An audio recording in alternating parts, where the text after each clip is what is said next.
I've been really enjoying watching Isaiah Martin's appearance on Jubilee, but I think it low-key exposes the dangers of these kind of so-called debate contents, where if you debate idiots, you risk becoming an idiot yourself, and that largely the problem with the debates themselves are the framing. You know, on the one hand, he did a really good job kind of pushing back on all of their bullshit, asking questions to get beneath their inability to understand issues beyond any kind of regurgitated talking points. He defended himself against their narcissistic kind of accusing him of exactly what they were doing rhetorically.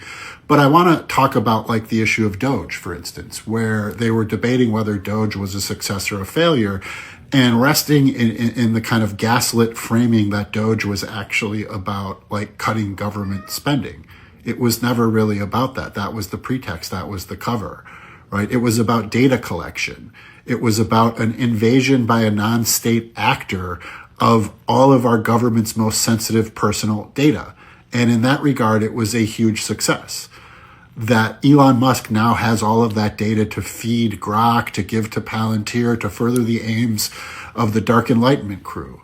And so to kind of like have a debate about whether Doge was a success or failure rooted in its inability to cut the government spending it claimed to want to cut is actually ridiculous.